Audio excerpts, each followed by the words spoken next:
24 दिसंबर 1999 की ठंडी दोपहर काठमांडू से इंडियन एयरलाइंस की फ्लाइट IC 814 दिल्ली के लिए उड़ान भरती है।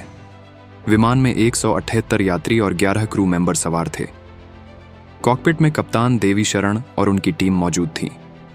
यात्रियों में परिवार, बिजनेस ट्रैवलर और एक नवविवाहित जोड़ा रूपिन कटियाल और उनकी पत्नी भी थे।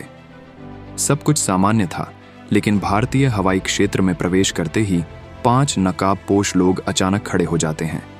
उनके हाथों में चाकू और संदिग्ध विस्फोटक जैसा हथियार था।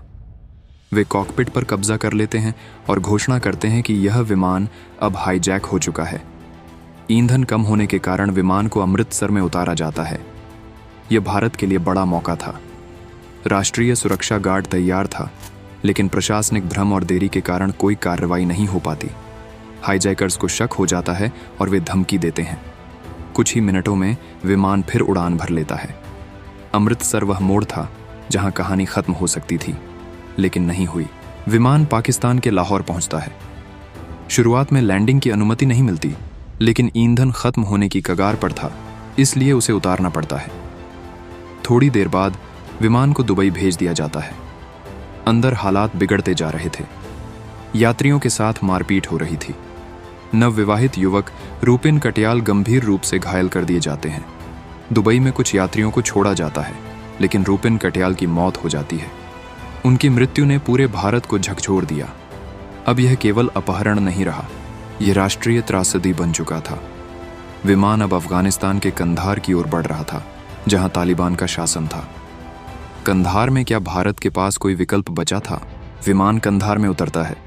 एयरपोर्ट को तालिबानी लड़ाके घेरे रहते हैं। भारत की सीधी सैन्य पहुंच वहां नहीं थी। अंदर बैठे यात्री ठंड, भूख और डर से जूझ रहे थे। कैप्टन देवी शरण संयम बनाए रखते हैं। दिल्ली में प्रधानमंत्री थे अटल बिहारी वाजपेयी और विदेश मंत्री थे जसवंत सिंह। सरकार पर भारी दबाव था। परिवारजन प्रदर्शन कर रहे थे। हाईजैकर्स ने अंततः 3 कैदियों की रिहाई की मांग रखी। मसूद अजहर, अहमद उमर सईद शेख, मुश्तक अहमद जरगर। सरकार के सामने दुविधा थी, 178 जाने या राष्ट्रीय सुरक्षा। हर घंटा तनाव बढ़ा रहा था। क्या सरकार झुकेगी या सख्ती दिखाएगी? 6 दिन बाद सरकार ने निर्णय लिया। तीनों कैदियों को रिहा किया गया। विदेश मंत्री जसवंत सिंह स्वयं उन्हें लेकर कंधार पहुंचे। 31 दिसंबर 1999 को बंधकों को रिहा कर दिया गया।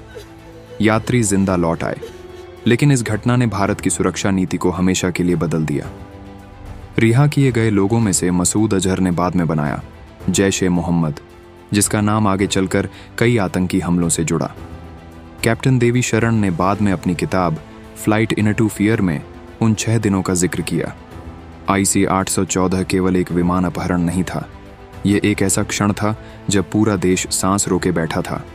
कुछ फैसले सही या गलत नहीं होते, वे इतिहास बन जाते हैं।